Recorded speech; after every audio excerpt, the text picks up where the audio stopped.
L'histoire de Corregidor commence avec une explosion et une tragédie, et il semble que cette origine dramatique et violente ait marqué toute son évolution.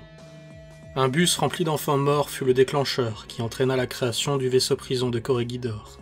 Quand les dégâts collatéraux d'une guerre entre narcos broyèrent littéralement le bus scolaire d'une école internationale pour enfants de politiciens et de membres de l'élite sociale de toute l'Amérique, les conditions nécessaires pour leur élimination furent remplies. Dans leur soif de vengeance, les influents parents élaborèrent l'exil et l'enfer pour les pires criminels de l'Amérique du Sud, gardés par les agents les plus cruels que le devoir et l'argent puissent acheter. Un vaisseau-cercueil, dirigé par la loi carcérale, une loi basée sur le silence et la survie du plus fort.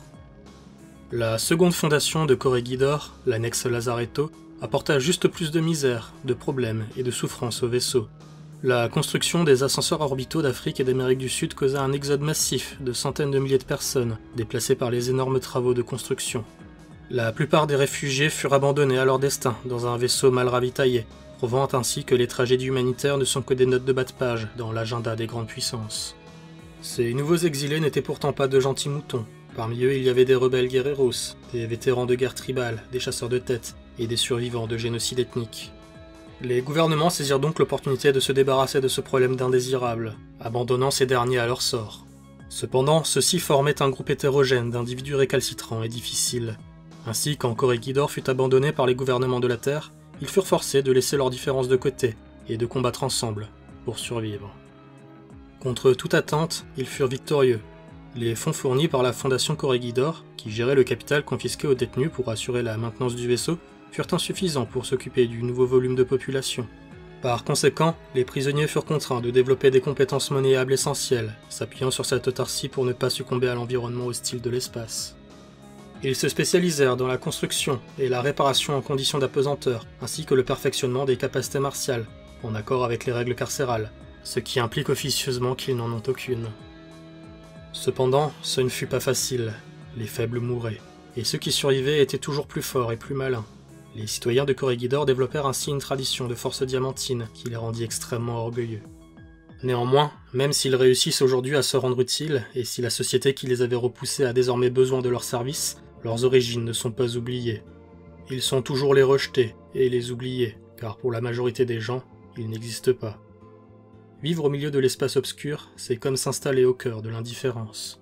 Les profondeurs sidérales sont pour les parias, et ceux qui choisissent d'y vivre sont oubliés par le reste de la société. Ils font partie d'une réalité reléguée à la section des bulletins des accidents et des crimes sur Maya. Ils ne sont qu'une sorte d'accident social, inconnus des classes moyennes toutes puissantes, qui semblent incapables de comprendre ce langage hybride d'astronautes, d'ouvriers et de mercenaires. Ce manque de compréhension entraîna la méfiance, et ainsi, la société de la sphère préféra les avoir loin d'elle, isolés, comme les parias qu'ils étaient, et qu'ils sont toujours. Cette attitude, toujours d'actualité, ne fait que réaffirmer le comportement caractéristique des nomades en général, et de Corregidor en particulier, qui est presque devenu une nécessité pour chacun d'entre eux. Un rejeté n'a pas d'équivalent, si ce n'est un autre rejeté, et de fait, leur lien est viscéral. C'est la manifestation des parias, l'affirmation radicale d'une vie dans les plus extrêmes conditions, mais aussi le refus total d'être inclus, accepté et intégré dans cette merde que la sphère humaine appelle civilisation. S'immerger dans l'espace, c'est opter pour la liberté absolue. Corregidor peut être défini comme une métaphore à plusieurs lectures. La métaphore des minorités oppressées qui essayent de s'en sortir, de survivre et de se dépasser pour donner le meilleur d'elles-mêmes. Mais aussi la métaphore du combat constant entre la réalité et les convictions les plus fortes, entre la réalité apparente de leur condamnation à disparaître et leur conviction qu'ils peuvent résister. Corregidor personnifie la métaphore du survivant, celui se confrontant à sa propre extinction, travaillant et vivant sur la frontière la plus hostile possible, se dédiant au marché de la guerre, se confrontant à de dangereux ennemis, et toujours impliqué dans un combat constant pour préserver cette existence. En résumé, les gens de Corregidor sont des citoyens de l'espace, une nation de combattants nés de la survivance. On y trouve des risques et de l'action en abondance, du sexe et de la violence, mais aussi de la fureur, de l'angoisse et de l'espoir. Pour faire simple, eh bien, on peut dire que ce sont les gros durs de la nation nomade.